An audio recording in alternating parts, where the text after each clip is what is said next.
Hey friends, this is our Dean's fandom of fiction. In today's special we are gonna see Dean and Sam get new demon friend Brunt Wings and Broken Heart. Sorry for disturbance, you skipped 20 seconds from here. She told you I lied, didn't she? You should have listened to the bitch. Castiel, formerly an angel of the Lord, the angel of Thursday, a powerful, omnipresent, celestial being, grimaced as he forced his heavy eyelids to open and pulled himself to his feet. I want you to stop thinking about master plans, heaven and angels, and all this. That doesn't concern you anymore. He swore under his breath as he tripped over a branch on the pitch-black forest floor. Angels don't trip, a small voice in his mind stated, but he ignored it. These were never trials, Castiel. This is a spell, and what I'm taking from you now, your essence, your grace, is the last piece. Castiel started to hear the wind pick up and howl through the trees, and he shivered in the cold air. He finally made it to a clearing and looked up to the sky, and what he saw made his heart drop, made his mouth feel as dry as cotton, and made his blood run cold. Now go!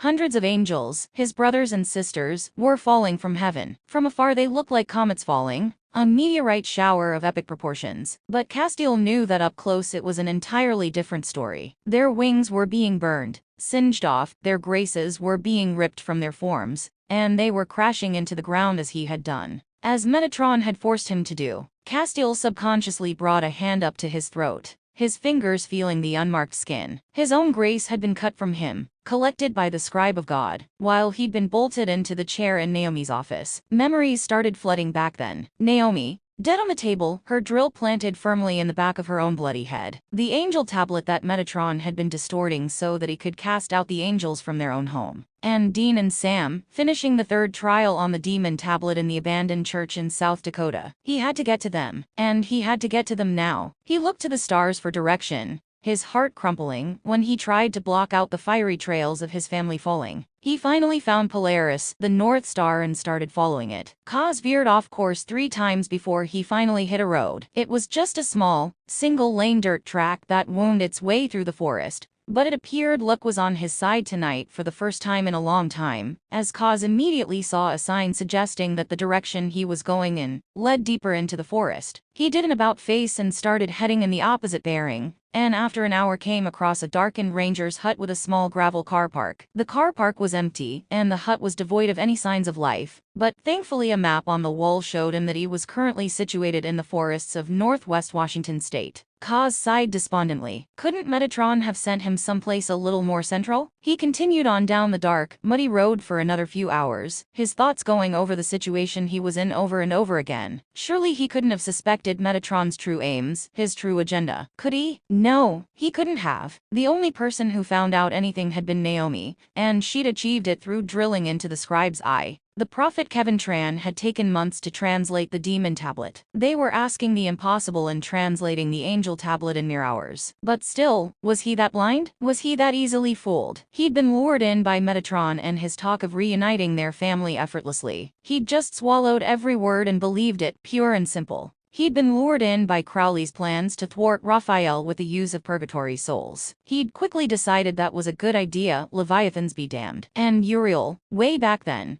had tricked him into making Dean torture Alistair, almost resulting in Dean's death. Was he really just a hammer as Dean had described him all those years ago? Kaz sighed again as the sky lightened around him, midnight turning into dawn. He'd been walking for 5 hours since he'd fallen, but it seemed like days. Time seemed different to him. Slower. Maybe this was what it felt like being mortal. He'd have to remember that. He swore again, a word learned from Dean, when he tripped over a tree root that had strayed close to the road. Castiel fell to his hands and knees, the wet mud chilling him instantly. He exhaled slowly, begging his tear ducts not to betray him. He had to remain strong if he was ever going to make it back to the Winchesters alive. Castiel was just getting to his feet when he saw headlights bobbing up the road, the faint outline in the dawn light of a 4-wheel drive behind them. Kaz immediately launched himself into the tree line away from the prying eyes of whoever might be driving the vehicle. He'd caused this mess again. He reminded himself he didn't know who might be out to get him now. He bit his lip so as to stay silent when a tree branch scraped his cheek. But the Jeep passed him without a vent, and he chanced a glimpse at it. Park rangers probably checking to see the damage after the meteorite shower.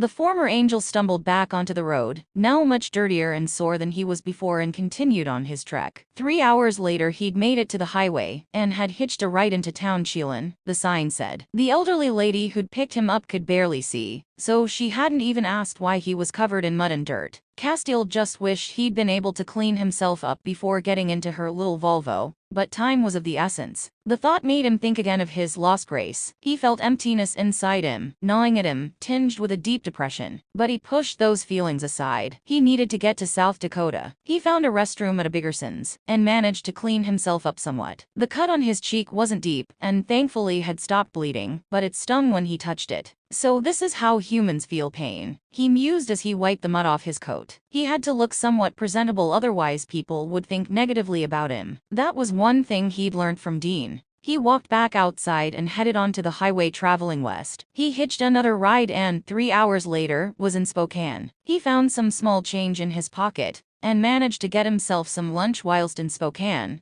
After the pain in his stomach and the dizziness he felt became too much. This whole mortal thing really wasn't as fantastic as Dean seemed to make out it was, he complained inwardly. Another hitched ride in a cramped 1980s Beetle, and he was in Missoula, Montana. It was now late afternoon, and he only just managed to get out of Washington state. He knew from riding around in the Impala with the Winchesters that Sioux Falls was still at least a day's driving away, if not more. But he had no money and no phone. There was no angel radio because there were no angels. He had no one to turn to for any help. He just had to keep going. He slept in a bus shelter in East Missoula that night and almost froze in the icy air and biting winds. This trench coat really wasn't all that warm, he thought, and after a few hours of shut-eye, he decided to get up and keep walking. Ignoring the pain in his stomach, the lightheadedness and the ache in his heart, Castiel continued his journey. Another ride, this time in a vintage Chevrolet a little younger than Dean's, took him through Montana and the northeastern corner of Wyoming to Spearfish,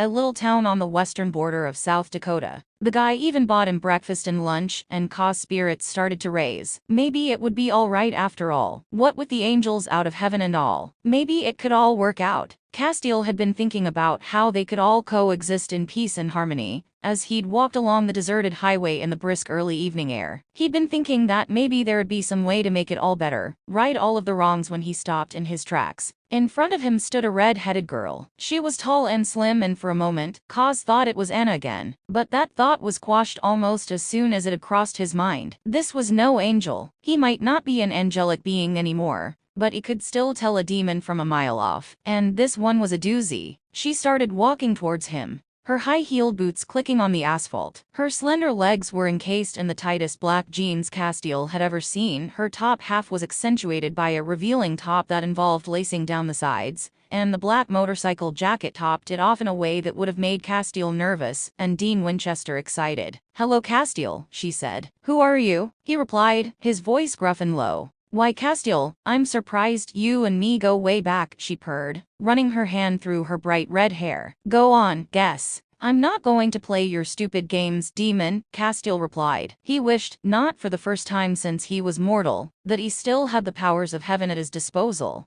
that he could smite this filthy being from the face of the earth and be done with her. "Fine. It starts with an A and ends with a baton," she grinned, getting right up close and personal with the former angel. He refused to look at her, looked instead at the darkening field surrounding them, the pitch-black highway road, the waning moon in the sky. "Get out of my way, Abaddon. Now. Please, like you could do anything to stop me anyway. You're completely powerless," Abaddon laughed, throwing her head back, the vibrant hair of her latest vessel falling over her shoulders. "You're a puny, pathetic little human. I eat up people like you for breakfast." "Excuse the pun," she said. "I don't think I want to get out of my way. I think I want to take you back to my lair and carve you up. Just a little bit. I'll ask you one more time, Abaddon." Castiel's words were cut off when Abaddon's hand lunged out and grabbed his throat and hoisted him bodily into the air. "No, I don't think you will. I'm tired of hearing your voice," she said, squeezing Ka's windpipe shut. "I promise you, you will beg for mercy once I've tried my hand at cutting out all the secrets you're keeping. And then you won't be demanding things, you'll be pleading for your life." His hands clawed at the crushing grip she had on his throat, but to no avail. Black spots appeared in his vision. He could hear a strange choking noise, and realized it was himself. His feet dangled in the air, kicking out,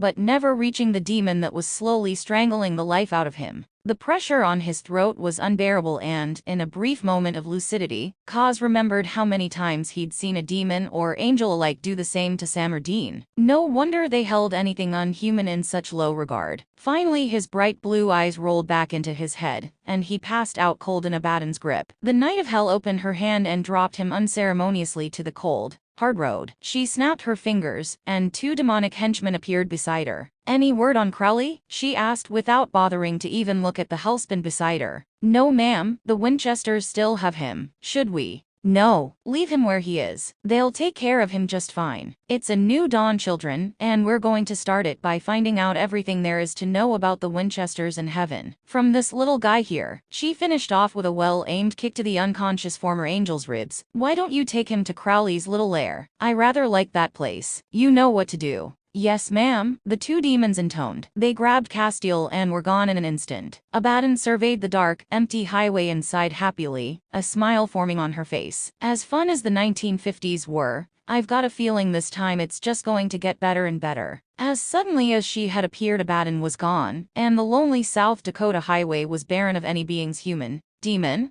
or former angel once again. Metatron lied. "You finish this trial, you're dead, Sam." Dean watched the orange glow fade from his brother's arms, and he let out the breath he'd been holding. Every time he'd seen that glow, Sam had gotten worse. Hopefully that was the last he'd ever see it. "Think about what we know. Huh? Pulling souls from hell, curing demons, hell, ganking a hellhound. We have enough knowledge on our side to turn the tide here, but I can't do it without you." Dean's heart dropped when he saw Sam double over in pain. Agony that he, Dean, had no way of stopping. No way to help his brother. Dean racked his brains trying to solve the problem while he grabbed Sam and supported him towards the church door and away from Crowley. "I know we've had our disagreements, okay? Hell, I know I've said some junk that's set you back on your heels. But Sam, come on. I killed Benny to save you. I'm willing to let this bastard and all the sons of bitches that killed Mom walk because of you. Don't you dare think that there is anything, past or present, that I would put in front of you. It has never been like that, ever. I need you to see that. I'm begging you."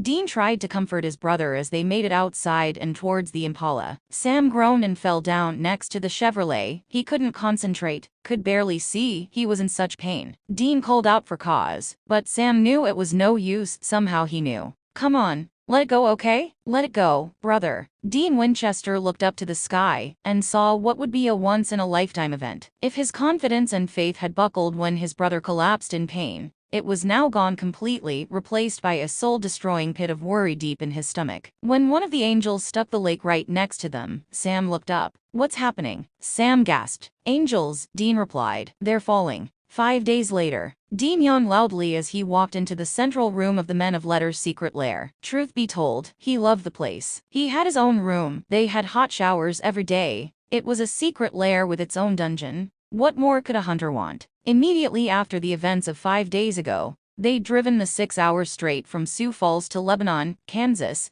and holed up in the back of with Crowley left and forgotten at the abandoned church. It wasn't like he was the most popular demon in hell after all, now that he had a semi-conscience. Sam had gotten progressively worse over the first 2 days, but over the last 3, he'd started to get better. Dean had been beside himself with worry when his brother's condition had worsened. There was no one to call, no one to ask, no one to summon. Balthazar was long dead. Castiel hadn't responded. Garth wasn't answering his calls. Kevin, who'd gone back to Garth's boat, couldn't find anything on the angel or demon tablets. But now things seemed to be looking up. If you discounted the fact that every angel in heaven had now plummeted to earth, including, Dean assumed, one of their closest on-again, off-again allies, things weren't too bad. Nothing had popped up causing Dean to worry. There had been a couple of strange news stories which Dean attributed to angels assimilating badly, but he wasn't sure if he should do anything about it. Shouldn't that be their leader's concern? Dean had lost track of the goings-on in heaven. Not that Castiel kept him entirely informed, but he had no idea who the angels would be turning to right now.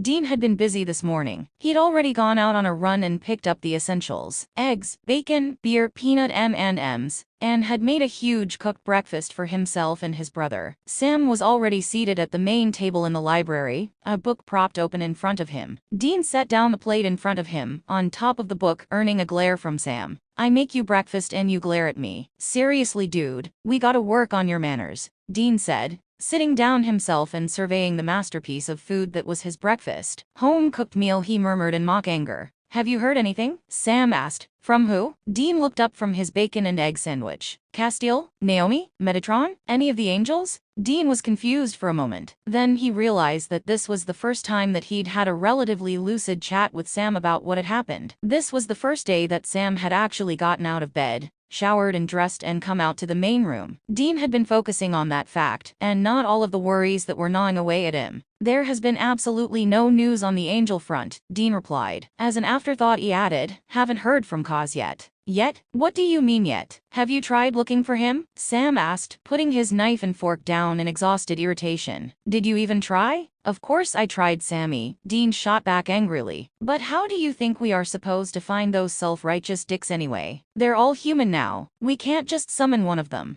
Sam sighed unhappily. We need to try. Cash thought he was doing the right thing. Yeah, he always does. He's a sucker for good intentions, and we all know where that leads, Dean cut in, before taking a bite of his breakfast. The very same thing happened with Crowley and the Souls. Now the same thing has happened again. He gets a hit of sympathy from someone, and then he's like putty in their hands, all ready to be manipulated. You can't say that about Naomi though. She was mind-controlling him. That's not the same, Sam countered. And he broke it up with her anyway. Deep down he knew what he was doing wasn't right. And he stopped. Not before he'd beaten me up. Again, I might add, Dean said. He tapped his nose. I'm really tired of this beauty getting broken. Yeah, but he fixed you, Sam replied. Dean sighed. He didn't know what to think of Castiel anymore. At one point he had been their best friend, his best friend, the best ally they could have had in the war against Lucifer and the apocalypse. Kaz had helped them fight off other angels, his own family, to make sure that the Winchesters were safe. But he'd changed. He tried to find God, and that's where things had fallen down. An angel without any faith is like a semi-trailer with severed brake lines. All the freedom in the world, but a complete disaster waiting to happen.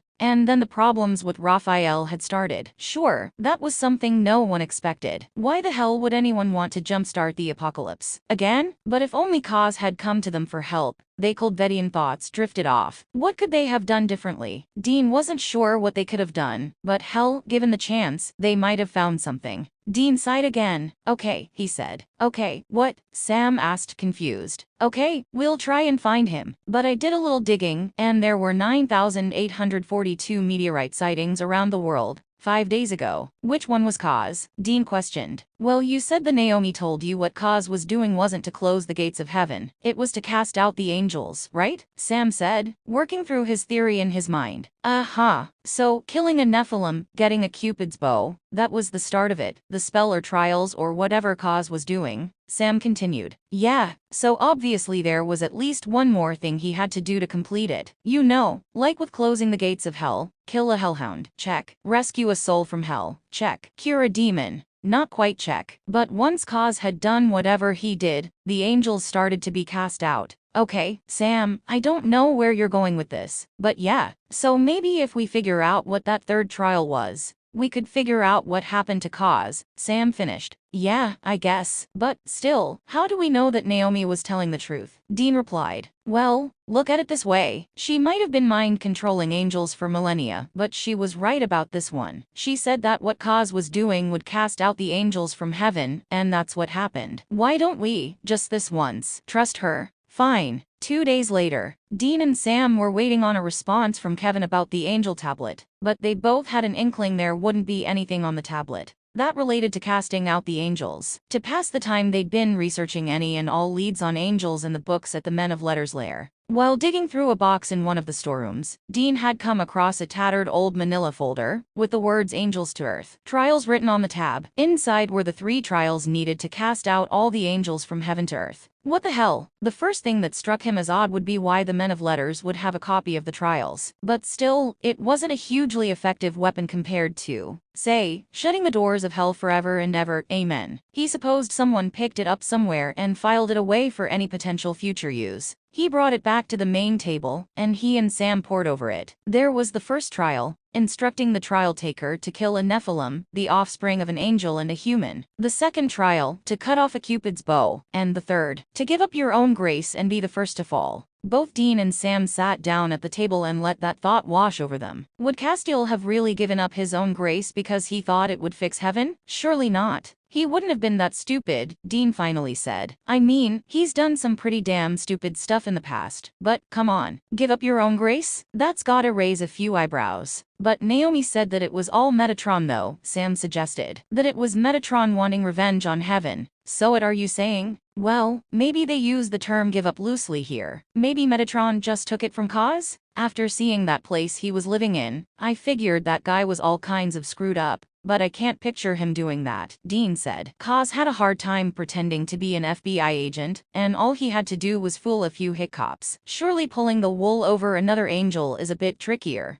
Yeah, but compare the two, Dean, Sam argued. Kaz said that he'd only ever been watching for thousands of years. That the first time he actually had to come down to Earth and do something was when he pulled you out from hell. Metatron's been here since before Columbus, for God's sake. And he's been reading up on us. If anyone knew how to act out a part, it'd be him. God damn it, Dean murmured. Kaz would never have seen it coming. Dean ran a hand over his face. He suddenly felt seriously guilty for thinking that Castiel was just some blind puppy following anyone and everyone. He'd been tricked by his own kind. He'd spotted Gabriel a mile off, knew that he wasn't just some trickster, some pagan demigod. But he'd never suspected Metatron. Alright, we gotta find Kaz. Well, it shouldn't be too hard, Sam said. Dean frowned at his younger brother. No, it says right here. Give up your grace and be the first to fall. The first to fall. We're not looking for a needle in a haystack anymore. We're looking for the first one, Sam said, triumphantly. Dean couldn't help but smile. A week ago, his brother had been a wreck, all dark circles and 40-hour naps, and now, he was almost back to his old self. If anything was a miracle, it was this. An hour later on his laptop, and Sam had found the first meteor sighting. Washington State.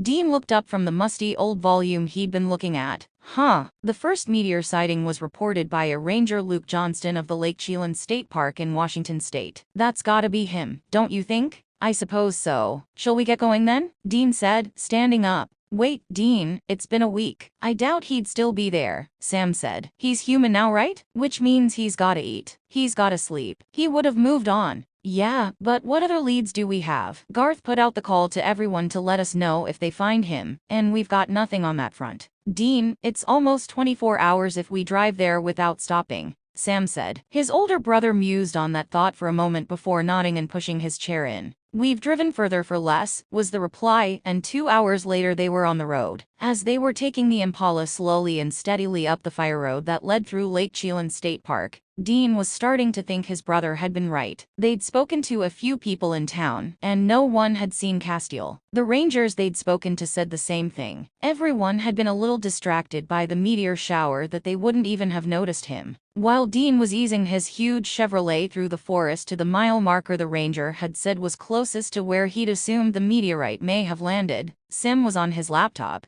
hacking into the CCTV of some of the businesses in Chelan. Bingo, Sam erupted from the passenger side. Perfect timing, thought Dean as he saw the 6.2-mile marker and pulled the Impala over. What have you found? Here, it's CCTV footage from a Biggerson's the day after the meteor shower. Take a look. Sam swiveled the computer around on his lap, so it faced his brother. It showed the foyer of a Biggerson's with the entrance to the fast food restaurant on the right and the doors to the restrooms on the left. People were walking in and out going about their business, but a slight man in a muddy, tattered trenchcoat caught Dean's eye. He did a double take as the man walked into the men's room. Is that? Keep watching, Sam promised. A few moments later the men's room door opened again, and Castiel walked out. His trenchcoat was still ripped and torn in a few places, but he appeared to have roughly cleaned some of the muddy patches. There was a cut on his cheekbone, but it didn't look too bad. What Dean noticed most of all, though, was how he really looked. Wrecked trenchcoat and cut cheek aside, his shoulders were hunched, his head was bowed, and he barely looked at anyone as he walked out. He seemed completely defeated. Well, I guess we've got the right place, but I think we're a little late, Dean said. If he was already in town by the next day, then he's well and truly blown it by now. You're far too late, I'd say. Both Sam and Dean jumped at the sound of a female voice at the open driver's side window. A red-headed woman was standing a few feet away from the car, hips cocked to one side, checking out her fingernails. The brothers got out of the Impala slowly, careful not to make any sudden moves. and Dean pulled Ruby's knife out of his jacket's inner pocket. "And who the hell are you?" Dean asked, exasperatedly. If there was one thing he'd had enough of, it was demon bitches who always knew more than him. "Well, you'd think I'd made an impression on you two boneheads, since you cut me up into little pieces and all," she replied. "Abaddon," Sam said. "Give the giraffe a medal," she exclaimed sarcastically. "What do you want, Abaddon?" Dean questioned, knife at the ready. "Well, considering you were just checking out your Angel Boy toy on video, and you appear to be right where he landed, I'd say that what you want is Castiel," she deducted. "Wow, give the redhead bitch a medal," Dean snarled back at her. "You might want to be a little nicer to the demon that's holding your ex-angel captive in a dungeon all tied up," she replied. "What?" Sam shouted. "What would you want him for? He's not even an angel anymore." "Yeah, I know," Abaddon said. She started to check out her nails again, and pulled out an emery board. "But he still screams when you cut him. It's actually been kind of fun." "You bitch," Dean started, walking up to Abaddon, knife raised. "Tell me where he is, or I swear to God I'll..." "You'll what?" Abaddon didn't even look up from inspecting the nails on her right hand when she grabbed Dean's wrist with the other. She squeezed and the knife fell from his hand, along with a cry of pain escaping from his mouth, as bones crushed together. Dean punched her across the face with his left hand. It hardly distressed her as she kicked him in the stomach, sending him flying. "You can keep your little skewer. That'll barely leave a scratch on me," she said, picking up Ruby's knife and throwing it. It landed inches away from Dean's unconscious face. Sam just stood there, frozen to the ground. He wasn't sure if he should run or what. After all, the last time he'd seen Abaddon was when he'd been setting her previous vessel on fire. "Now Sam, how about you do what your older brother is clearly incapable of and be a polite gentleman, while I write down the address of where I'm keeping Castiel." "What? Why? Why should you be a gentleman, or why am I telling you where your angel is?" The second one? Because, truthfully, I'm kind of bored. It was fun playing with him, but I've got bigger fish to fry. Now that you've completely incapacitated Crowley, you're looking at the next king of hell. Or queen, I suppose. Now, I'll give you back your angel on one condition." "What? Anything? I'm really over you and your brother. Your whole family, in fact. So I'll just ask one thing. Leave me the hell alone. You even think about closing the gates of hell, and I will be on you like white on rice. Anyways, looks like you've got bigger fish to fry as well," Abaddon said. She handed him a scrap of paper. Sam looked down to see an address written in cursive, and when he looked up, the Knight of Hell was gone. He looked over at his brother, out cold next to the Impala. "Guess I'm driving then." He looked down at the note. "Evergreen, Missouri it is." They'd just passed through Coeur d'Alene, Idaho, when Dean started to come round. Sam had struggled for a few minutes to get his big brother into the Impala, and leaned him up against the passenger side window, with Ruby's knife safe in the glove box, once Abaddon had gone. Now Dean groaned and shifted on the vinyl bench seat.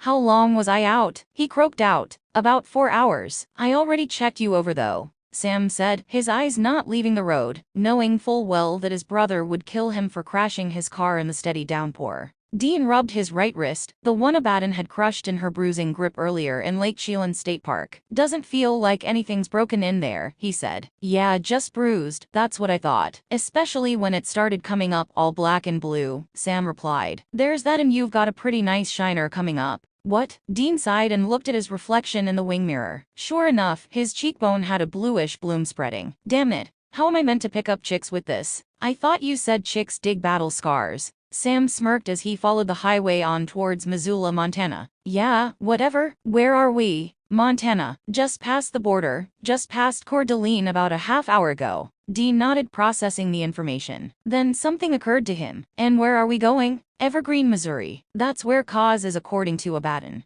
"And why the hell would Abaddon tell you where Cause is anyway?" Dean asked, skeptically. "Because, and I paraphrase, she was tired of playing with him," Sam said. Silence reigned over the passenger side, while Dean mulled over Abaddon's words. Finally he asked, "How far away are we?" 24 hours at least," Sam said resignedly. "Where were you planning on stopping? For lunch?" "Already did." "Backseat." "Aw, Sammy, you are too kind," Dean said with a grin. He reached over onto the back seat and found a paper bag filled with a burger, extra onions, fries, and a Coke. "You're a gentleman and a scholar," he said through a mouthful of fries. "When were you planning on stopping for the night though?" "For the night? Dean, we have to get to Cause. You heard what Abaddon said about how he still screams when you cut him. She's been torturing him for the better part of a week. We need to get there." Sam said, determined. No, Sam, I know he's our friend, but you were just up and walking a couple days ago. God knows what will happen in the future, and what those trials have done to you long term. You need to take it easy, Dean replied sternly. Deep down, Dean was torn. He knew that he would probably be able to manage driving 24 hours straight with a couple naps, but they had no way of knowing how it would affect Sam. Would he get sick again? Be barely able to stand? But there was also the possibility of Castiel, the angel that had stood his ground for the Winchesters time and time again,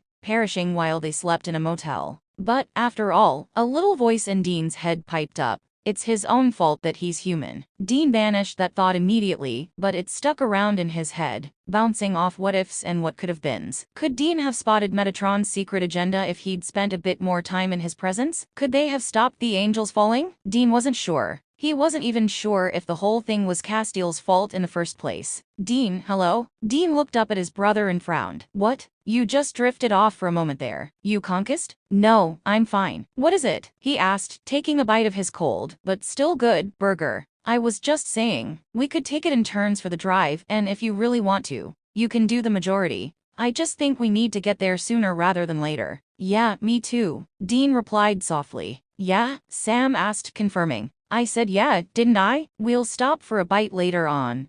What time is it? No, 3 o'clock. We'll stop for a bite. Then I'll drive the first night shift, Dean offered. Sure thing. 9 hours later and they were passing through an empty Sheridan, Wyoming, the streets filled with the darkness that comes with midnight. Sam was fast asleep, head pillowed on the passenger side window, and Dean was driving. His bruised wrist was lying in his lap, and his left hand was guiding the Chevrolet along the lonely highway. And his mind was racing. He couldn't decide how to feel about Castiel. Earlier, at the Men of Letters lair, he'd been feeling guilty for thinking that Cause had brought all of this upon himself. Now, he wasn't so sure. Yes, the angel had been led on by Metatron, and had been brainwashed by Naomi countless times, but he'd still done terrible things. Castiel had decimated heaven after engulfing all of the souls from purgatory. He had killed countless people during that time, some of whom had deserved it and some who, well, motivational speakers, probably deserved it too for being so positive all the time, Dean thought. And that whole time he had thought he was doing the right thing. That's what always tripped Cause up, the right thing. And doing it, somehow he just always got it wrong. Even when he was an angel and was getting orders from on high, the right thing still involved smiting a whole town, instead of finding one witch. Something that Dean was seriously not cool with. So maybe following the road of good intentions was a problem inherent in angels. No, Dean thought, most angels were just following orders, whereas Castiel was breaking up the rulebook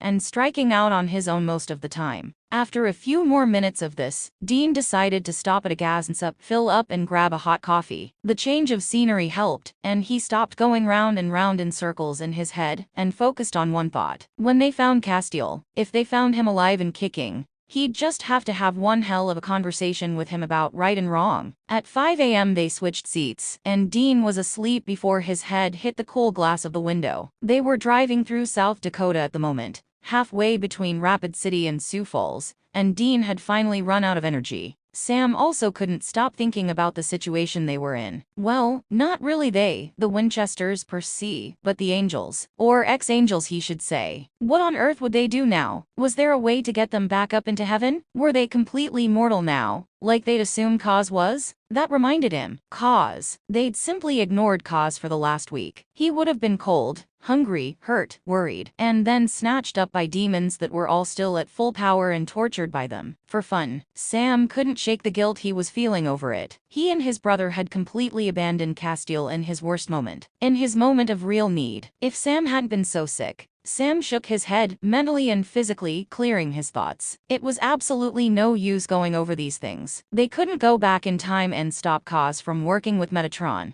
They couldn't have been able to get to Cause before Abaddon, but they were getting him now. They'd take him back to the Men of Letters lair, and make sure everything was okay now. That was the important part. Not then. Now. The present. Sam checked the fuel gauge 3/4 full. The rain that had poured all night had stopped. The skies were still a dark gray, but it was dry. He gunned the engine faster, getting closer to Sioux Falls. Dean, having never been an early riser, woke up at 9:30 that morning, just as they were speeding past Omaha, Nebraska? Yep, Sam said. Breakfast on the backseat. Sam Winchester, I have taught you well, Dean said, reaching over for the paper bag and grabbing the coffee carefully. He bit into his bacon and egg sandwich, and, through a mouthful of egg, asked, "How far away are we now?" "You're like a child," Sam said, but there wasn't much humor in his voice. They were getting close. Things were getting tense. "About 6 hours or so." He looked over at Dean. Both of their faces were deadly serious, mouths set in grim determination. "Almost there. Thank God," Dean breathed. "Be good if there were still a couple angels around, to zap us there." "Yeah, you know our history with good luck though," Sam replied mirthlessly. They sat in silence for the next few hours, tension building. Stopped at a drive-thru for lunch in Leavenworth, and were at Evergreen, Missouri at 5 p.m., having ironically hit some peak hour traffic, while finding the abandoned factory on the outskirts of the town that Abaddon's address pointed to. The rain had started back up again as well, making the going even slower. Finally, Dean pulled up outside a dilapidated old building, the faded words Jones Canned Goods painted on the side. "This is it then," he said. They opened the trunk and pulled out shotguns, holy water, rock salt rounds, and anything else they might need. Then they turned to face the old factory. Dean started towards, but Sam didn't. Dean turned around to face his younger brother. Sam's face was riddled with guilt, his eyes glassy. "What is it?" he asked gently. What if we get in there and Kazison's not? Look, we'll go and whatever's in there, we'll just deal with it, alright?" Dean said, walking up to his brother and putting a hand on his shoulder. "We'll figure it out, okay, little brother?" Sam took a shuddering breath and nodded. "Okay," he said. The two of them picked the lock on one of the doors closest to the Impala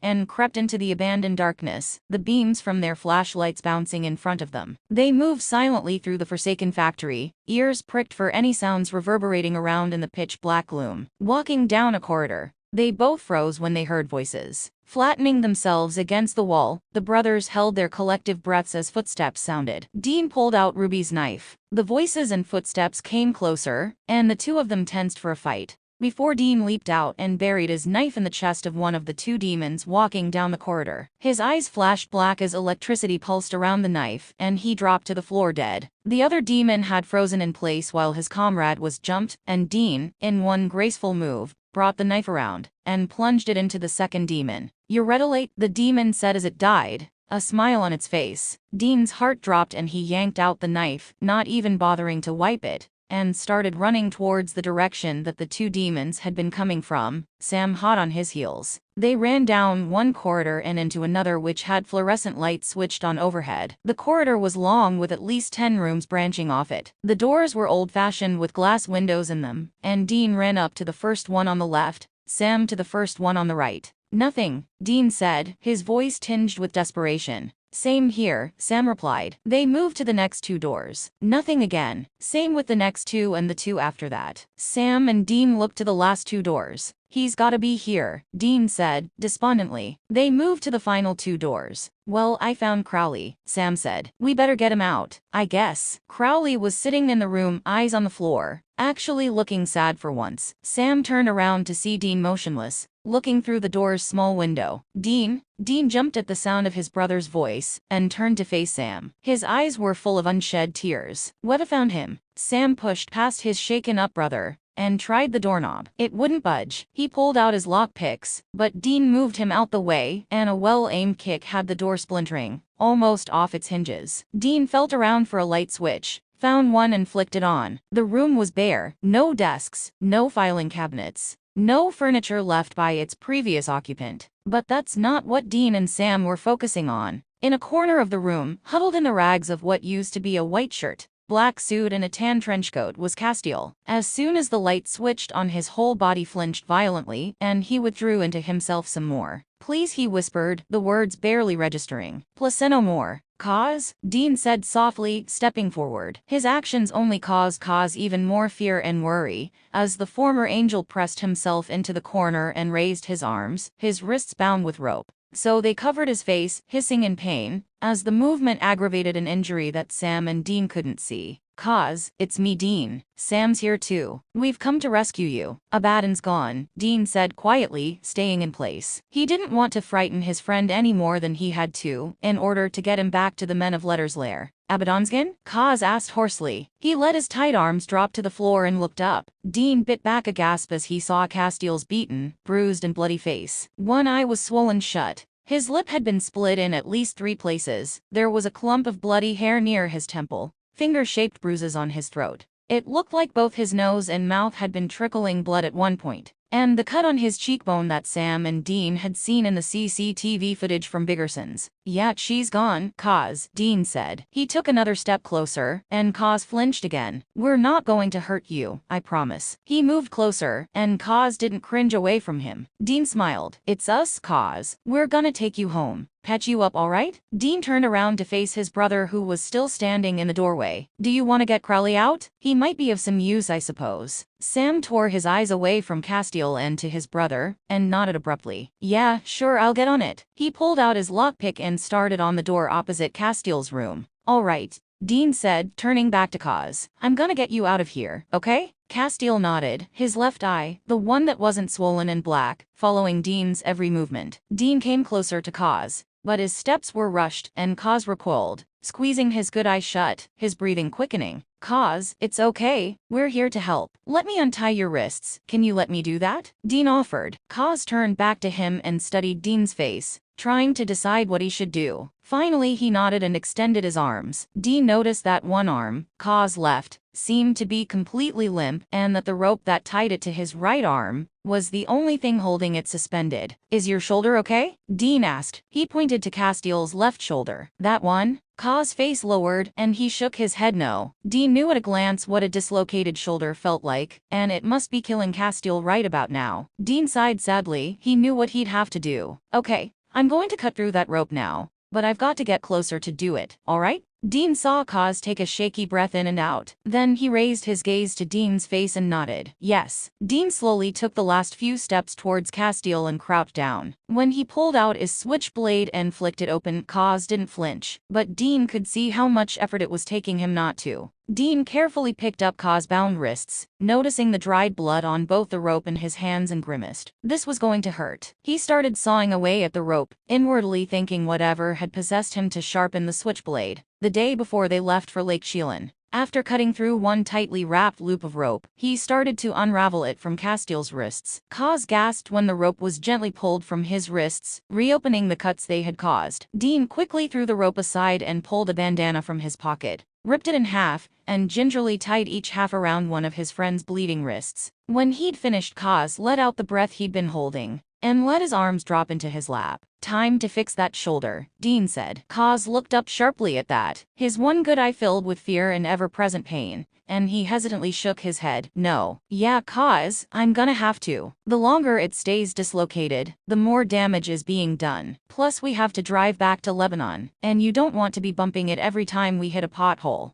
Dean was being brusque, but he needed to get Kaz out of this cold, draughty, damp environment. Kaz's fingers had been ice cold to the touch, and Dean knew every passing minute was bringing him closer to pneumonia or hypothermia. Kaz nodded his consent, and Dean placed his hands on the dislocated shoulder. It's going to hurt, so on 3. 1 he pushed Castiel's shoulder back into place, and felt the bones grinding under his fingers, as Kaz cried out in pain. The ex-angel slumped forward, his head on Dean's shoulder, his chest heaving in barely controlled sobs, as Dean rubbed his hand over Castiel's back. Getting a dislocated shoulder put back in place was painful enough, but Dean had no idea how long it had even been dislocated for. Kaz finally calmed down enough to open his good eye, and cringed back against the wall again. Dean whipped around to see Sam and Crowley standing in the doorway. Is he alright? Crowley asked, concerned. Sam turned a shocked expression towards the ex-king of hell, but Dean took it in his stride. No, he's not. We need to get him back. You coming or not? Well, considering I am currently persona non grata downstairs and there is no upstairs anymore, I suppose I am. Could be going worse places anyway. This place wasn't very nice. Neither is Abaddon anymore, Crowley rambled. Good to hear. Sammy helped me with Kaz, Dean said. He looped his arm around Kaz's waist, as Sam came around to the former angel's other side,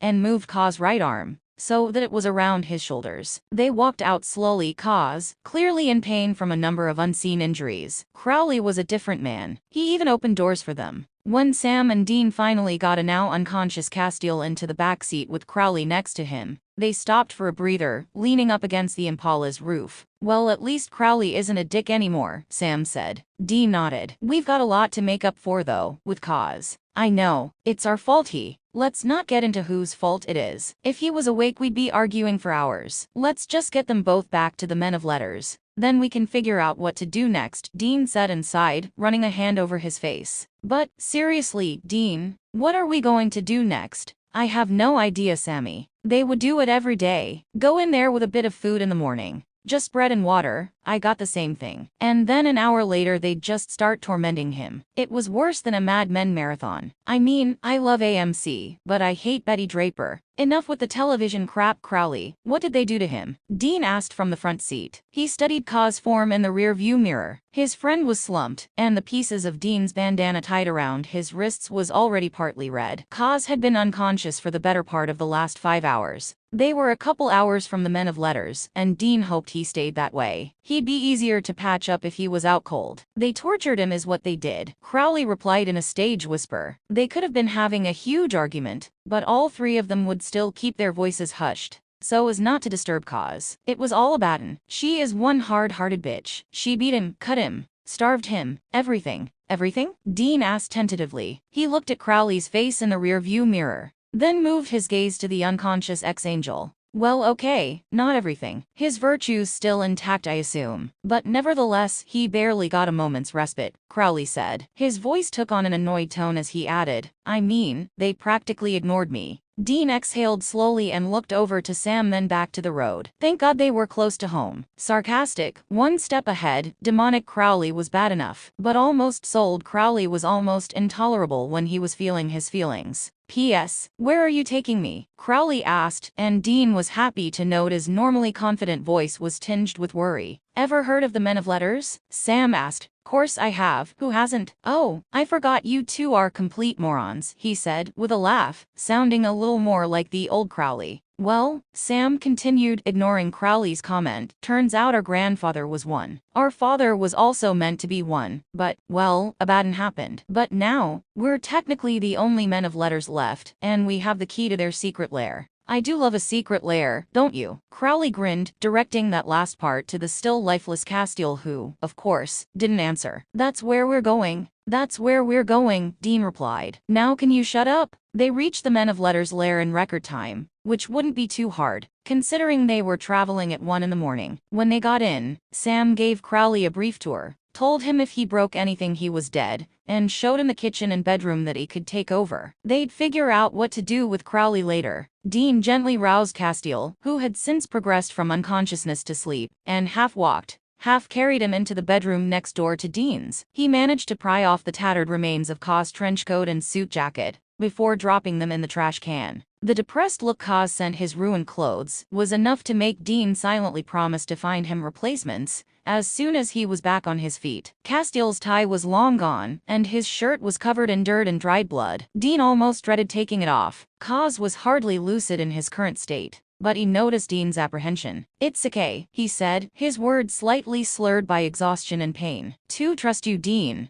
Dean looked up and his hazel green eyes met Castiel's otherworldly blue one. His right eye was still well and truly swollen shut, and he could see the pain and hurt and betrayal in there. But he could also see the trust, that inherent trust in Dean that Castiel seemed never to run out of. Dean took a deep breath and helped Castiel out of his shirt. He didn't see the full extent of Castiel's injuries at first. He was too concerned with not jostling Kaz's previously dislocated shoulder. When Dean finally dropped the torn shirt into the trash, along with the coat and jacket, and turned around, his mouth betrayed him. Big time. Jesus Christ, Kaz, why the hell didn't you say anything? He said, louder than he meant to. Kaz flinched at his voice and looked down, his gaze trained on the carpet. I'm sorry, he whispered, his words shaking with involuntary fear. Dean took control of himself and sat back down on the bed next to Kaz, who cringed away again. Every time he did that, it tortured Dean's heart. It physically hurt him to see his friend so afraid. No, Kaz, I'm sorry. I shouldn't have shouted like that, Dean said. He raised a hand to put on his friend's shoulder, a movement he'd done countless times to Sammy to comfort or reassure him, then thought better of it. I just what that bitch did to you. You should have said something. We could have patched you up then and there.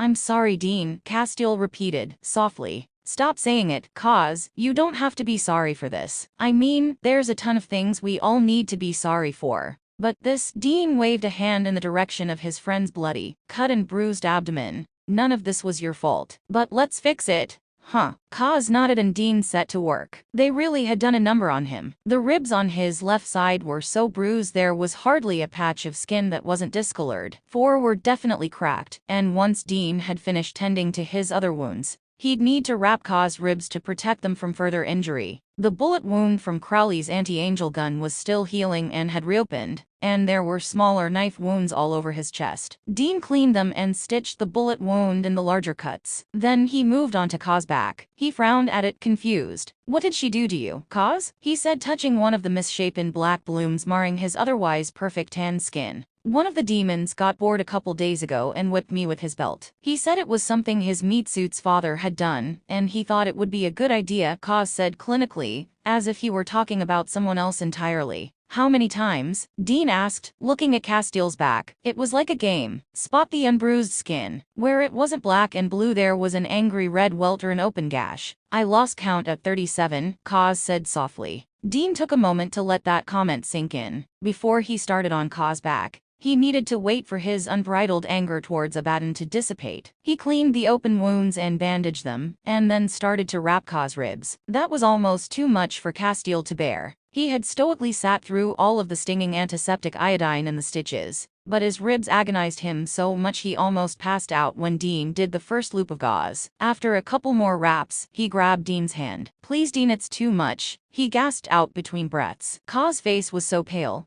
The dark bruises stood out dramatically, and he hunched forward, an arm on his ribs. Kaz, I need to do this, Dean said soothingly. I know it hurts me and Sammy, we've both been right where you are. Ribs hurt like a bitch, but I need to do this. Otherwise you run the risk of breaking them. I'll be gentle, I promise, and after I'm done, I'll give you some pain meds, okay? Kaz stared deep into Dean's eyes with his one unmarred one, trying desperately to ascertain why his friend would put him through such pain. Couldn't Dean see that he'd already suffered? Was this some sort of punishment? Retribution for being fooled by Metatron? How could he, Castiel, have possibly been able to take a different side in that matter? He had Metatron, the scribe of God himself, in one corner, an angel who had been banished from heaven, much like Castiel had, wanting supposedly to fix their home. And in the other corner there was Naomi, an angel who ran heaven with an iron fist, and a drill who had tortured him, mind-controlled him, tried to push him into killing Dean, the only friend he'd ever had. Who was he supposed to believe? Was there no margin for error in Dean's eyes? It seemed every time Castiel did something for Dean, he ended up in Dean's bad books. He was cut off from heaven for helping the Winchesters, and was then shunned for not being able to heal Bobby Singer's legs. He stopped Raphael from restarting the apocalypse, and using the brothers as Lucifer and Michael's vessels, and was despised for having absorbed the souls from purgatory in order to do it. He'd been sent to purgatory along with Dean when they killed Dick Roman, and was brought back by Naomi, who'd brainwashed him and drilled into his eyes. Sure, he'd managed to finally fight off her influence, but was then shot in the gut by Crowley in the process. His flagging grace had dumped him in the middle of the cold highway. Dean had almost run him over, and still, he got the cold shoulder. How could he ever possibly please Dean? Every which way he turned he failed in the older Winchester's estimation. Maybe that's why they hadn't come for him sooner. It had only been a week, but Kaz had been starting to think that they'd never come for him. That he was going to die in that room with Abaddon. And when Abaddon left and the demons only started giving Crowley food, he thought he was going to starve in there, alone and freezing. Maybe that was his penance. His punishment, handed down by Dean Winchester, was to starve and die in atonement for his sins. Kaz, you with me? Dean's voice brought the former angel out of his thoughts, and he looked up into Dean's face, a silent tear trickling down his face. He quickly dropped his head. He didn't want Dean to see him so weak. He didn't need another reason for Dean to hate him. Kaz, hey, what's wrong? Dean placed his hand on Kaz's arm, and Castiel flinched horribly. Dean swiftly withdrew his hand. I'm sorry, Kaz, what is it? Was it something I said? With his head still almost resting on his chest, Castiel murmured something in response that Dean couldn't hear. What? I didn't catch that, he asked gently. "Two thought you'd never come for me," Kaz said, a little louder. Oh, Kaz, no, why would you think that? Dean said, his heart slowly breaking into jagged little pieces. I thought he thought by leaving me there in that room. It was you were Kaz swallowed hard. He didn't know if he should even voice his concerns. Would it offend Dean? Would Dean send him back? I was what? Dean pressed quietly, his voice remaining calm and neutral. It was your way of making me make amends for what I'd done, everything I'd done, Kaz finally continued. That's why I thought you would never come. Kaz, how could you think that? Dean's voice was still calm and soothing, but his words turned angry in Castiel's exhausted mind. Of course we'd come for you, your family. At that, Castiel looked up and met Dean's eyes. They were glassy, and tears had left salty tracks running down his face. The hope clouded by fear in Kaz's unmarked blue eye made Dean feel even worse. You really mean that? Kaz asked. Yeah, I really mean that, Kaz, Dean replied. He wiped his eyes with the back of his shirt sleeve and swallowed the rest of his tears. He still had work to do. Now, I need to finish wrapping your ribs. Do you think you can manage? Kaz took a deep breath and nodded. A weight lifted from his shoulders. He took his hand off Dean's so that the older Winchester could wrap the gauze around his excruciating injuries. Don't feel bad if you want to cry out, okay? Dean said softly. Kaz only nodded again, and Dean started pulling the gauze around the other man's torso. Every time it tightened around the bruising on his left side, he felt Kaz's breath hitch in pain. When he was winding the last few loops, the unbearable hurt caused Kaz to gasp. Finally, Dean taped it down, and Kaz let out a trembling breath. Okay, that's done now. You alright? Dean asked. Kaz nodded silently again, focusing on keeping his breathing even. Any labored breath would irritate his ribs, he'd rapidly found out. We'll start on your face then,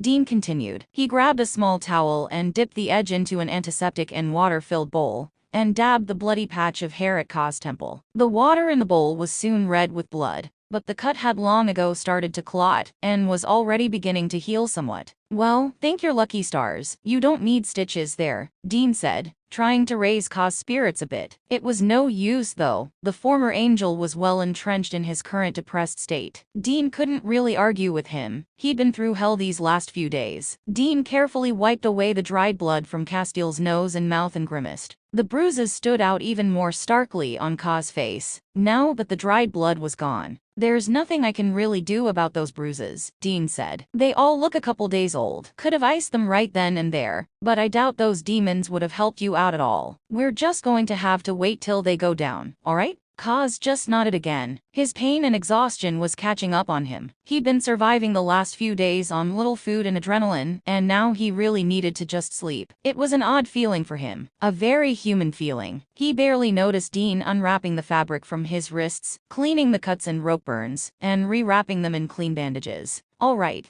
Just take these and then sleep it off for a while, Dean suggested. He handed 2 white tablets and a glass of water to Kaz, who promptly downed them. Just sleep like that for now. It's going to hurt you too much to put a shirt on. Kaz wearily climbed into the bed with only a couple gasps and flinches from injuries bumped and knocked. Dean made sure the central heating would stay on in the room, and then moved to the door, dimming the overhead light somewhat. Sam's feeling fine for the moment, so he's going to stay up. But I'll be right next door sleeping if you need anything, Dean said. Dean, came a rough voice from the bed. Yeah, thank you. Anytime, Kaz, that's what family's for. Dean smiled and closed the door over. That night Dean barely slept a wink. He tossed and turned for hours, before getting up and pouring himself 3 glasses of whiskey. That made his eyes close and stay closed, but it didn't keep the dreams away, or the nightmares. In his first dream, he and Sam walked into the abandoned factory to find it swarming with demons, but it was almost as if he and his brother were invisible. The demons stared right through them, and they weren't stopped in their search for Castiel. But when they got to his cell, they were too late. His broken and bloodied body was heaped in a corner, his dead eyes staring out lifelessly, the vibrant color gone, and instead,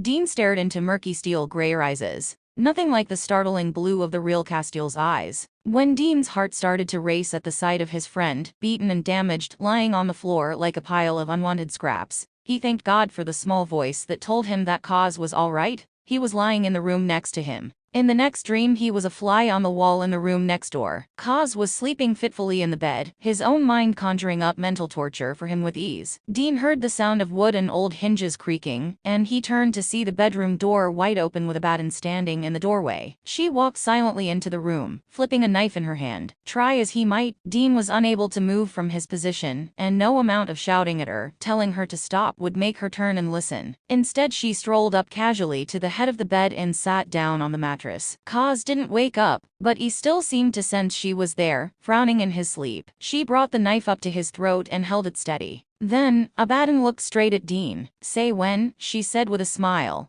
Dean jerked awake at that one and checked the time. 6 in the morning. He decided he'd had enough sleep. He grabbed a few essentials and had a quick shower, came back to his room, and dressed quietly in jeans, boots, a t-shirt and a flannel. Something occurred to him at that point, and he rifled through his things before he found a white shirt, a black jacket, Bobby's old gray trench coat and a pair of socks. They were hanging in the FBI agent section of his closet. Gently, he opened up the door to Castiel's room. Kaz was nothing like in his dream. He was sleeping so soundly he barely moved. For a moment Dean thought he had slipped away in the night, until he saw his chest rising and falling steadily, and let out the breath he'd been holding. He piled the shirt, socks, coat and jacket on top of Kaz's pants. They hadn't suffered as badly as his other clothes, and left the pile of clothes in a spot where Kaz could easily spot them. Kaz had been wearing the same outfit for the last 4 years. Dean assumed he liked it, or had at least gotten damn used to it. Dean went back into his own room and grabbed a pad of paper and a pen. "When you feel up to it,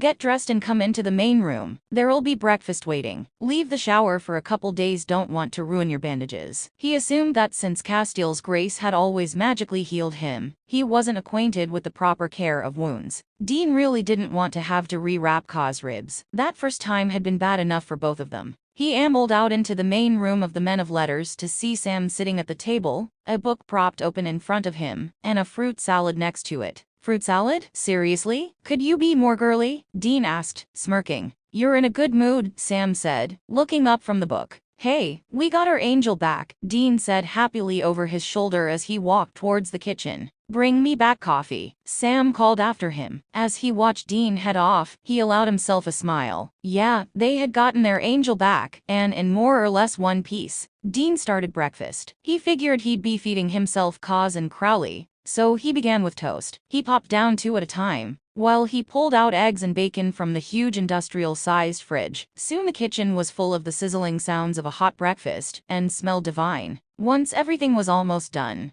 he poked his head out to see Sam trying his hardest to have a civil conversation with Crowley, so he sighed and resignedly placed eggs, bacon and toast on 2 plates, along with coffee and mugs on a tray, to bring out. The 3rd plate was left in the warm oven, so it stayed hot until Kaz reappeared. When he walked back out to the main room, Sam was still sitting at the table, but the book was put aside, and he was staring intently at his laptop. Crowley was nowhere to be seen. "Where'd Mr. Soul go?" Dean asked, putting the 2 plates down along with cutlery. Sam gestured to the library, the area that branched off the main room. "On the phone," Sam said. "Hey, come look at this. Garth just emailed it to me." Dean cast a forlorn look at his breakfast, but walked behind Sam's chair all the same. On the laptop screen was CCTV footage of the main street in Rock Rapids, Iowa 2 days ago, according to the timestamp on the video. "What am I looking at?" Dean asked. "Just watch, you'll see it," Sam replied. The video was uneventful for a few moments, then a man walked down the street, and Dean spotted him a mile off as being slightly odd. He was dressed in a plain gray suit,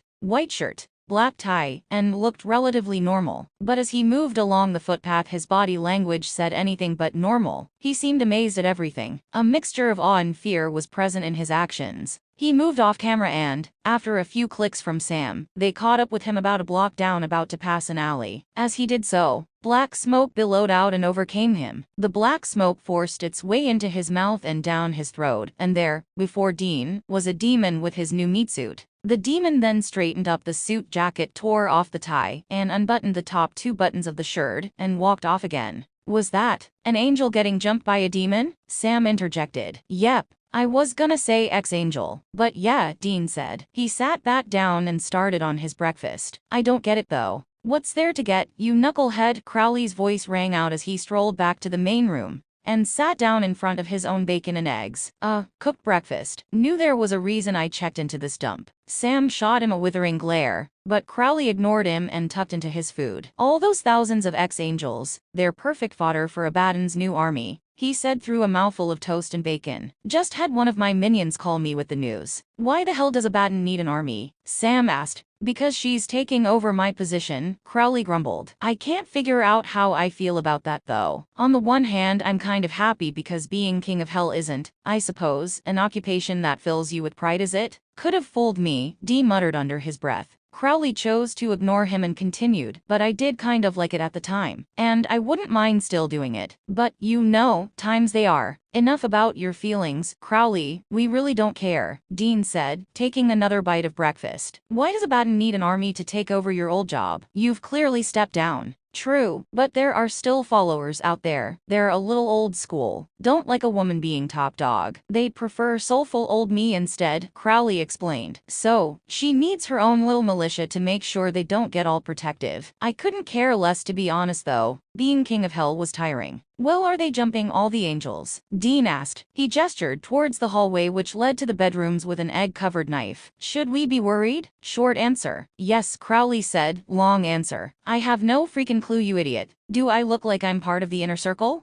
Dean huffed out an angry breath and went back to his breakfast. They sat in silence for a moment before a shuffling sound emanated from the hallway. All three of them looked up to see Castiel limping down the hallway towards them, his face a mixture of intense concentration and pain. He wavered slightly and bumped against the wall, crying out in hurt and clutching his injured ribs. Both Winchesters were on their feet in seconds, and Dean was at Castiel's side in mere moments, supporting his friend towards the table. Kaz had put on the clothes Dean had set out for him, but they did next to nothing to improve his general appearance. His full lips were still split in 3 places. The bruises on his face had faded slightly to a yellowish-blue color. His bruised eye wasn't as swollen as it had been, and was bloodshot, making the blue iris look even more arresting than usual. The hand-shaped bruises on his neck had darkened though. They must have been brand new when Dean and Sam had found him. Dean helped Kaz over to a chair at the table, and just as he got him situated above it, Kaz's knees buckled and he collapsed into the chair, his ribs brushing the edge of the table. He gasped and squeezed his eyes shut, his face twisted in agony as he tried to overcome the sensations. Kaz, you alright? Dean asked, his hands still resting lightly on Kaz's shoulders,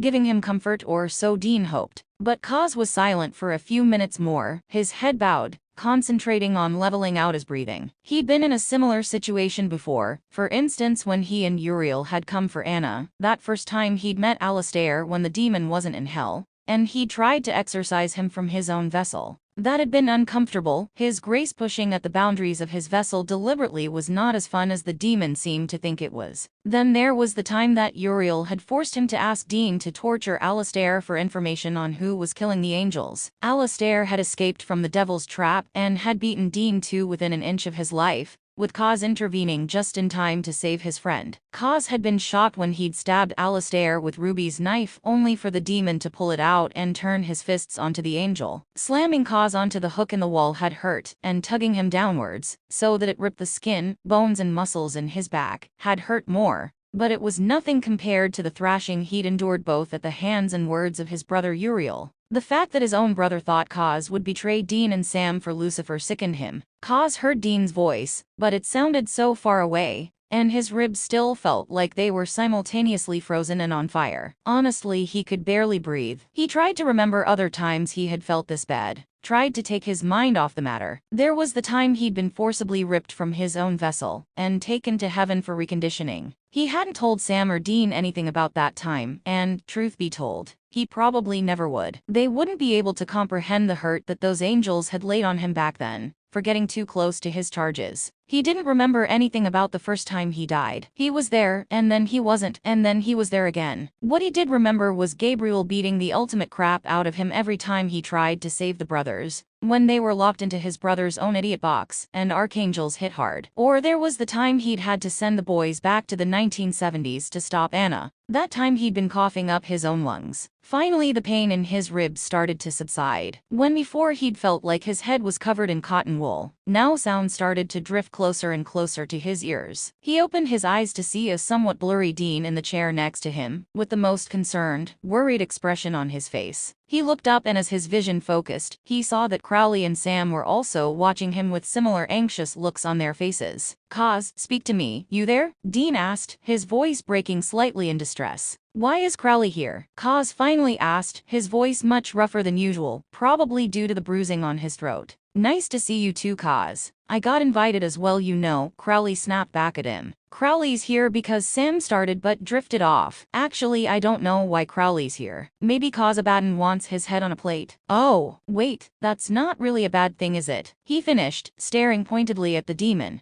Oh, aren't you getting all witty in your old age? Moose, Crowley replied gruffly. Kaz, are you alright? Dean said, ignoring the bickering between his brother and Crowley. He placed his hand lightly on Kaz's elbow, and didn't miss the barely hidden tremble that ran through the other man's arm. Kaz looked down at Dean's hand and then up at Dean, locking eyes. No, but I hope to be sometime soon. How long does this take to fix? He asked, gesturing at his body.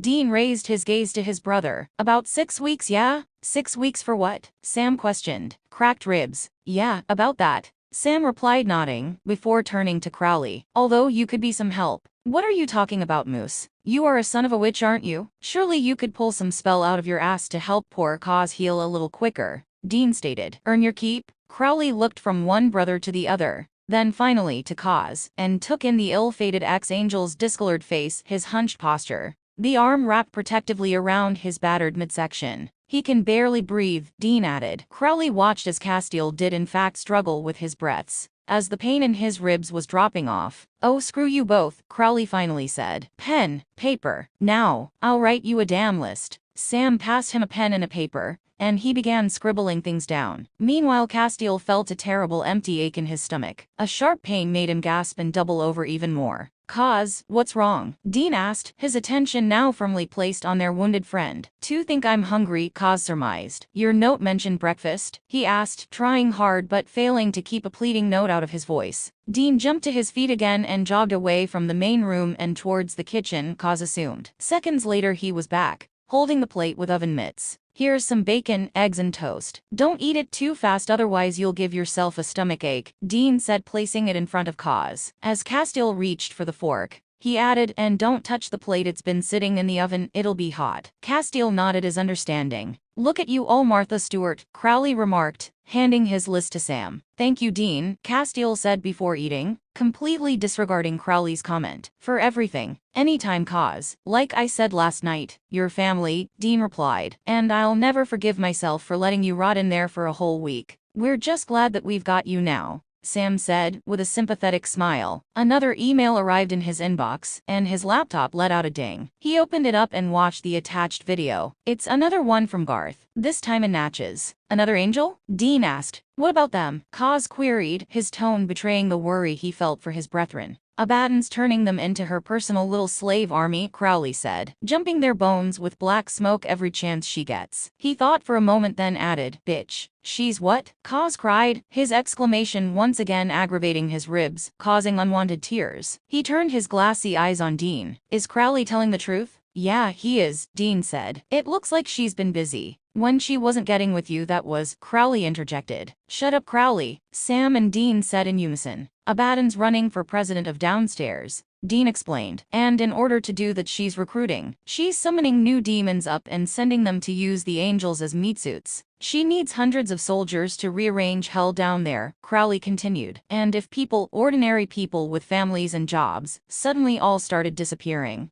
all you hunters, he gestured to the brothers, would be getting involved. And then she'd be starting a war on two fronts. So, she's picking up where you lot left off. The only people who care about all those ex-angels are all the other ex-angels. I don't know how she's figuring them out, but she is. She already knows us all, Castiel said, his hoarse voice silencing everyone. She used to be one of us. Okay, what? Sam asked, incredulously. Dean, who had finished his breakfast, pushed his plate away and stared at Castiel. Abaddon was an angel? He questioned. Yes, Dean, she. Seriously? At that, Kaz turned his still exhausted gaze to the older Winchester. Yes, Dean. What part of that don't you understand? He asked, weariness and pain making his voice harsher than it normally was.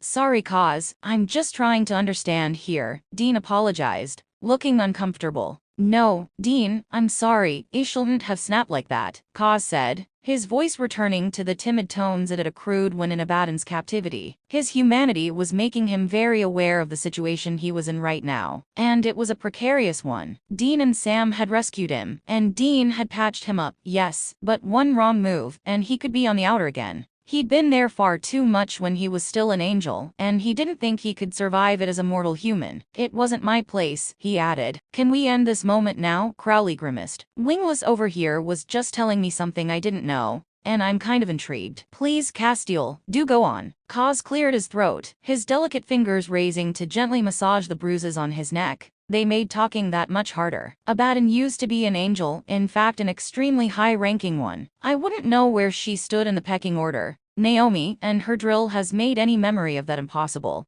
But she did the same thing as Lucifer. She was intent on destruction. I believe the old Hebrew word for destruction is, in fact, Abaddon. She was cast out of heaven not long after Lucifer, and became his first knight of hell. Sam leaned back in his chair, absorbing the information. So that would explain how she knows where to send the demon smoke, wouldn't it? Kaz nodded. She knows all of us, better than we know ourselves. She's as powerful as the archangels. She used to be one. Silence reigned, then Kaz nervously asked, will she come here? No, Dean said, immediately making Sam glare at him with a look that clearly said, don't promise anything. She won't get anywhere near this place if I have anything to do with it. Crowley's going to do some spell which will make you better. A little better, Crowley interrupted. I can't work miracles anymore. We're going to fix you up, and then we're going to try to stop Abaddon. That's your plan, Dean? Sam asked. We'll stop Abaddon and that'll be the end of it? What about the trials? You said so yourself that Abaddon told you never to go anywhere near them again, and, even if you do, you die, so I won't be letting you finish them. Dean replied sternly. Look, if we keep cutting the head off the snake, he turned to Crowley, no offense. Then there'll be a letterless rabble of demons with no end game, no big plans, nothing. We've done it before. We killed Azazel, Lilith, even though that was kind of a bad move at the time. We sent Lucifer back to his cage. Crowley's no use to them, and now we've got Abaddon. It's just the next big bad, and we'll kill it, and the next one, and the one after. Do you know something we don't? Crowley asked. You seem awfully confident. Or maybe you're just completely ignorant of Abaddon's power. I understand how powerful she is, Crowley, but we managed to take you down, didn't we? Dean smirked. Look, one thing at a time. Kaz needs help. Sam, you got Crowley's list? Yep, I'll get this and you hold down the fort, Sam said, jumping to his feet. Dean was once again overwhelmed with gratitude for whatever had allowed his baby brother to bounce back from the damage the trials had inflicted. I shouldn't be too long, he added, his voice trailing off as he started reading the list. On second thought, where the hell am I meant to get the blood of a virgin vampire? The what? Dean asked. Crowley wrote down another note and handed it to Sam. This guy owes me a favor, big time. You tell him that I'll let him off the hook and won't come knocking in.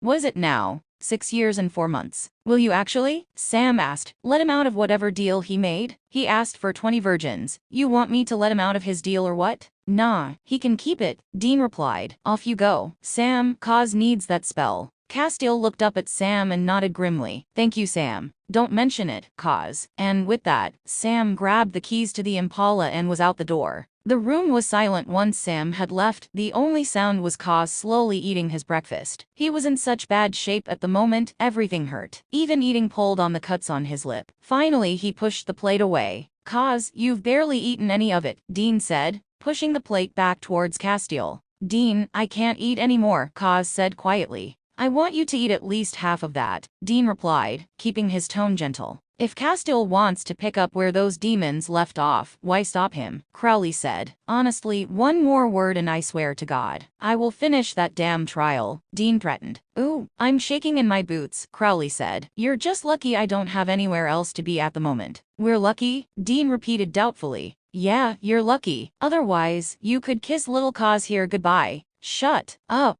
Dean turned to see Castiel staring daggers at the demon. What he said, Dean added. Kaz took a deep breath, wincing as the movement tugged on various injuries and looked back at Dean. I'm sorry, I just can't finish it, Dean. Kaz apologized, eyes downcast. That's all right, I guess. Maybe have some more soon. Do you want to lie down? Dean asked. Kaz thought about the idea for a moment, then nodded. He was feeling completely drained, which was strange, he thought, considering he'd been sleeping since Dean had finished patching him up, and he'd only now been awake for an hour or so. Being human was tiring, he decided. He tried to get to his feet and gasped unbelievingly at the intense amount of pain stemming from his numerous injuries. Hold on a minute, Kaz. Let me help you. Dean said, getting to his feet. He put Ka's right arm, the one which wasn't still healing from a dislocated shoulder, over his own shoulders, and held onto Ka's waist, and the two of them made it up. Dean continued supporting his friend down the hallway and back to his room. When they had finally reached his bed, Dean lowered Kaz gently down and the former angel hunched over, focusing on his breathing. Kaz, you alright? You just sketching my breath, he said in between gulps of air. Being human sucks, Dean offered. Hurts, Kaz replied with a short, humorless laugh. Yeah, it does, Dean agreed. But there's other things that are pretty good about it too. Like free will, for example. And you don't have to fight your own family for it. Most of the time anyway. And then there's sex. And chocolate cake. And driving around, listening to my baby purr. I promise you'll like it. I haven't liked it so far, Dean. Yeah, but you've just had a bad week. Castiel looked up at him, his eyebrows raised. Okay, a really,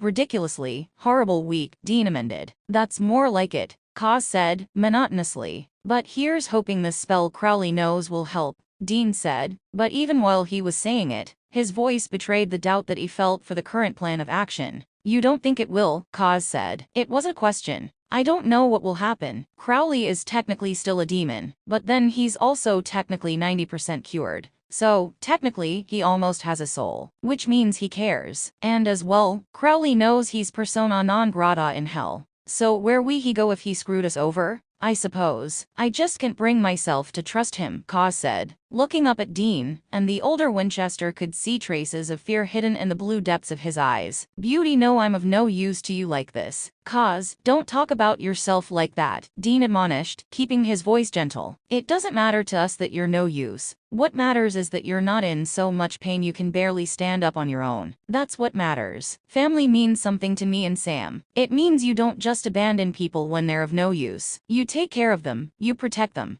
Just because you're not hopped up on angel mojo and your ribs are bruised like hell, it doesn't mean we'll just leave you to die. I promise you that, Kaz. Kaz just nodded in response, processing Dean's words. Thank you, he finally said. Anytime. Now why don't you get some rest, and hopefully when Sam gets back we can do this spell. Alright? Kaz nodded again, and Dean helped him out of a few layers of clothing and under the covers, before dimming the light and closing the door over again. A few hours later, Sam returned with 2 plastic bags full of the ingredients Crowley needed for his spell. It was mainly just rare spices and herbs, but there were a couple of voodoo things that he'd had to trawl around looking for, as well as the virgin vampire blood. Crowley mixed the ingredients in a large bowl, drew a pentagram filled with unusual glyphs on the main table, and then grabbed Dean's arm. What are you? Ah! Dean cried out as Crowley dragged a knife across his forearm and twisted his arm, so that the blood dripped into the bowl. A little warning next time would be nice, he grumbled while Sam tied a bandana around the fresh wound. Sure thing, Dino, Crowley smirked. And now we need our favorite little wingless angel.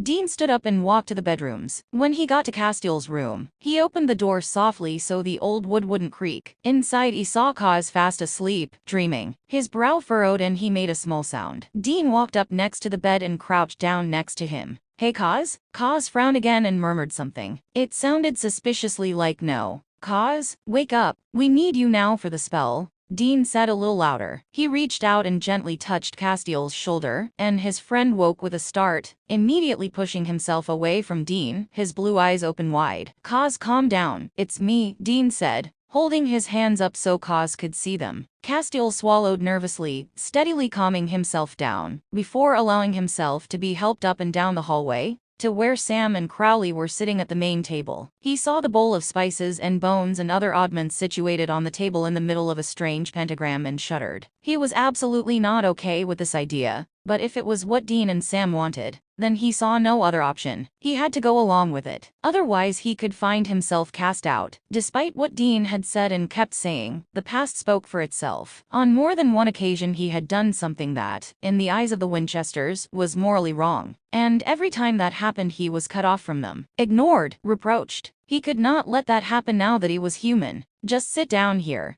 Dean said, guiding Kaz to the chair in front of the bowl and pentagram. He lightly helped the ex-angel down into the chair, and Crowley walked around so that he was standing next to Kaz. Okie dokie Kaz, you just sit tight while I mumble some Latin and draw a sigil on you, and that should help you heal a little. Oh, and I need a touch of your blood, Crowley said, seizing Ka's left arm and jerking it towards the bowl. It aggravated the injured tendons in his previously dislocated shoulder, and Ka's gasped at the sudden pain. "Watch out, Crowley," Dean shouted. "His shoulder was only just dislocated yesterday." "Oh yeah, oops," Crowley said, dropping Ka's arm, who hugged it to his body, trying to push back the nauseous feelings that had suddenly overtaken him. "Other arm, please." Castile held out his right arm, hand shaking somewhat, and Crowley once again dragged a knife over his forearm, making Kaz flinch. His blood dripped into the bowl, mixing with Dean's and all of the other ingredients. Crowley let his arm go, and Kaz scowled at him. "Yeah, whatever, you'll be thanking me later," Crowley said in response. He started to recite Latin phrases, and the bowl started to smoke. The blood-red smoke swirled up into the room from the bowl, while Crowley finished the incantation. Then he plunged his hand in, brought it back out, ripped the top of Castile's t-shirt apart, and drew a symbol on his bare chest. The result was instantaneous as Castile screamed in intense pain, tears welling and then spilling from his eyes. Dean and Sam jumped up to their feet immediately, just as the former angel slumped in his chair, unconscious. Dean turned on Crowley, anger written all over his face, and venomously asked, "What the hell did you just do to him? What have you done to him? Tell me right now, or I swear to God, I will cure it out of you." Dean shouted at Crowley as Sam rushed over to the now unconscious Castile, checking his pulse and breathing.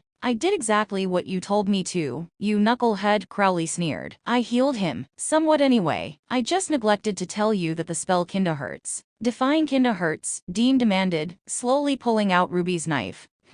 Let me see." "Imagine being burned alive whilst being ripped apart by hellhounds," Crowley offered. "But, trust me, works like a charm. Still remember the first time Mumsy laid it on me. Oh boy, that was bad. He'll probably be unconscious until at least tomorrow afternoon." "You son of a bitch," Dean snarled angrily, brandishing the knife. He stalked around the table until he was face to face with Crowley, and brought the knife up under his chin. "You neglected to tell us that? You saw how much Kaz has gone through, and you put him through even more agony. To heal him," Crowley insisted. "I guarantee that when he wakes up tomorrow, all his open wounds will have closed up, and his ribs won't be anywhere near as bad as they are now." "And mentally, will he be okay?" Dean asked. "He thought we were helping him. Goddammit. You are helping him, you moron," Crowley maintained, prodding Dean in the chest. "Sometimes you have to be cruel to be kind. Not with Kaz. He won't get it. He'll think we're continuing the torture," Dean replied. He turned to Sam, who looked up at him with a questioning look. "Abaddon must have fed him a bunch of lies while he was there about us. He thought we abandoned him there on purpose, that we didn't come for him immediately because of what he'd done. He practically blames himself for getting into that situation." Sam shook his head sadly. He and Dean hadn't had a moment to themselves to debrief after they'd rescued Kaz, and, reluctantly, Crowley, from the warehouse in Missouri. So Sam had no idea about how Castile was feeling about the whole thing. "He blames himself? That's ridiculous," Sam said exasperatedly. "Not really. He's been fed all that penance crap from upstairs for millennia. He thinks that we left him with Abaddon so he could make amends. He still thinks he's of no use to us. That's the only reason he let Crowley do this stupid spell, I'm pretty sure," Dean said, running his hands over his face. "He thinks he's worthless to us?" Sam asked. "Yeah, he doesn't have his angel mojo, and he's all banged up, can hardly walk. So, yeah, he thinks he's pretty much worthless to the cause," Dean replied. "Come on, let's get him back to his room." "Tomorrow afternoon, you reckon?" Dean asked Crowley, his anger slowly dissipating. If Crowley's spell worked, he supposed he'd have to thank him, as hard as that sounded. "I can't see him waking up any sooner," Crowley said, grimacing at Castile's still form. "All right, help me out, Sammy," Dean murmured, putting away Ruby's knife and walking back around to Kaz. The two brothers half-carried, half-dragged Castile back to his room and laid him down gently on the bed. "Do you trust Crowley?" Sam asked his brother. "About as far as I can throw him, but if Abaddon is planning on sending some demon smoke after Kaz, then he needed to heal up a little faster, otherwise he'd be too easy for her," Dean replied. "But I'm afraid we've done more bad than good." "What do you mean?" "Well, Kaz, he seems different," Dean said, sitting down on the edge of the bed and surveying the passed-out ex-angel. "I mean, he's human and all that, but I mean seems, well, depressed." "I suppose that wouldn't be too big of a jump," Sam said, leaning up against a chest of drawers. "He was tricked by Metatron into expelling all of the angels from heaven. Then he was abducted and tortured by Abaddon,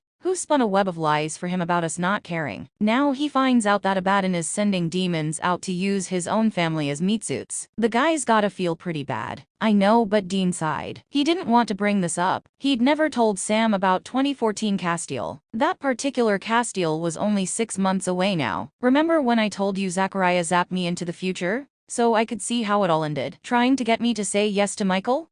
Yeah, couldn't really forget that one. Well, I didn't tell you about Kaz. What about him? He was organizing orgies, was stoned off his head, popping pills on the way to the big Lucifer showdown. Sounds like a good change, Sam joked quietly. No, it wasn't, Dean replied firmly. He was broken inside. It was like he couldn't deal with life anymore and just buried himself in a pile of drugs. It was sad to see. I'm just worried this could be one of the things that leads him closer towards that. But Dean, we stopped the apocalypse. No Lucifer, no Michael, no Croton virus, Sam said, determinedly. So, by that logic, no junkie cause. Maybe, Dean murmured, lost in thought. Maybe not. We better let him sleep it off though. Sam nodded and the two of them left Castile in the darkened bedroom, Dean taking one last look at the unconscious man before he closed the door over. Crowley was right on the money for once. The next afternoon saw Castile emerge from the bedroom, partially healed from the spell. The Winchesters looked up as soon as they saw footsteps coming from the hallway into the Men of Letters' main room. Kaz looked so much better than when they had first rescued him from that abandoned factory. He didn't seem so pale anymore. The bruises on his face were half faded, and he wasn't unnaturally hunched over due to injured ribs. Dean still helped him over to the table and into a chair before sitting down himself. The three men looked expectantly at Castile.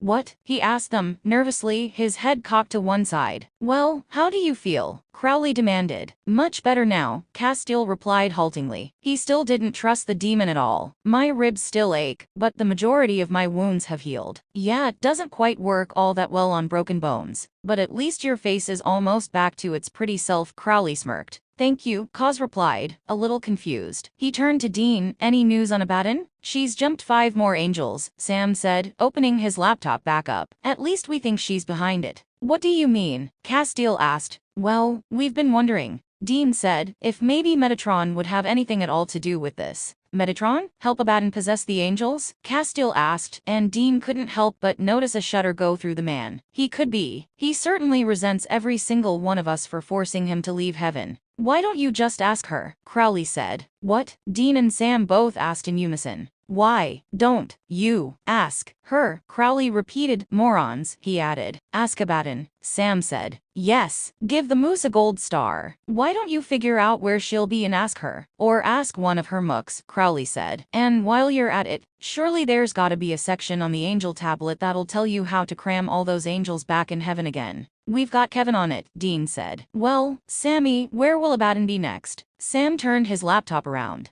so they could see a map of the contiguous U.S. states. On it were about 50 red dots situated mainly in Illinois, Iowa, Missouri, Indiana, Kentucky, and Michigan. They were almost in a perfect square. These are all the attacks that Garth and I have been able to find footage of. There's probably been more, but these are the ones we know of for sure, Sam said. They're all the places where ex-angels have been possessed by demons? Castile asked softly. Sam nodded in response. I've been plotting them on the map ever since they started. Now, it might be a rookie mistake on her part, but I've got to theorize that Abaddon's headquarters are in the center of that circle. Theorize? Crowley mocked under his breath but was silenced by a glare from both Dean and Sam. So, what's in the dead center? Dean asked. Well, I made a rough border focusing on the attacks that were the furthest out, Sam said. Rock Rapids, Iowa makes up the top left corner, Joplin, Missouri is the bottom left, Nicholasville, Kentucky is the bottom right corner, and Ionia, Michigan is the top right corner. Sam typed on the laptop, then turned it around, so they could clearly see a square forming with the top line technically running straight through Lake Michigan. Sam turned the laptop back around, and in the middle is Bloomington, Illinois. The laptop was turned back around so that Crowley, Kaz, and Dean could see where 4 lines leading from the 4 towns joined in the center. Bloomington, Illinois, it is then, Dean said. We'll leave tomorrow morning. Sound like a plan? Sounds like a suicide mission. But sure, Sam said,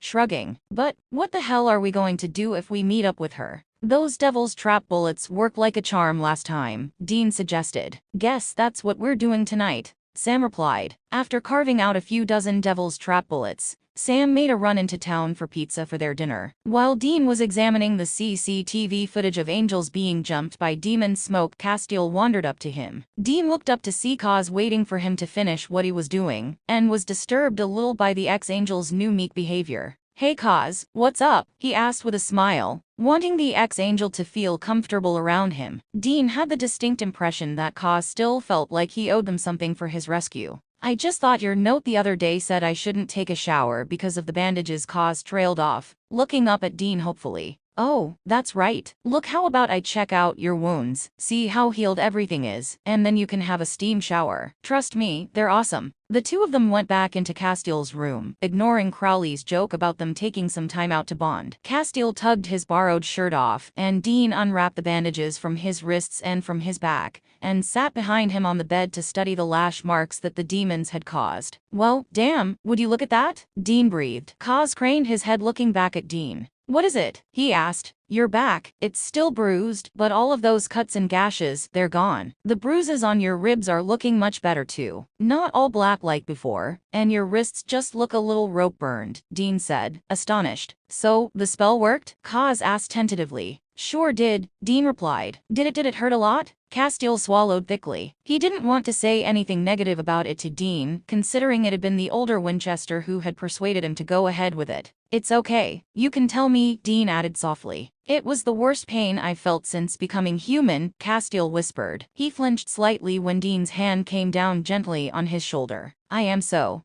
sorry you had to go through that." Kaz, Dean apologized. "And don't go thinking we made you do it so you'd become useful to us again. The only reason I wanted to go ahead with it is because Abaddon is out there, and she's hunting ex-angels. I needed you healed so we could protect you better." "That's all right, Dean, I understand," Kaz said solemnly. He stood up and grabbed a towel that Dean had brought him. "I might take that shower now." "Last door on the left," Dean directed. "Have a nice long one. Relax. Nothing can get to you in here, okay?" Kaz nodded, then turned back to Dean. "Thank you again for everything," he said. "Anytime, Kaz, but go have that shower. Then we should all get an early night," Dean said. "So we're primed for some Abaddon hunting tomorrow." Ended.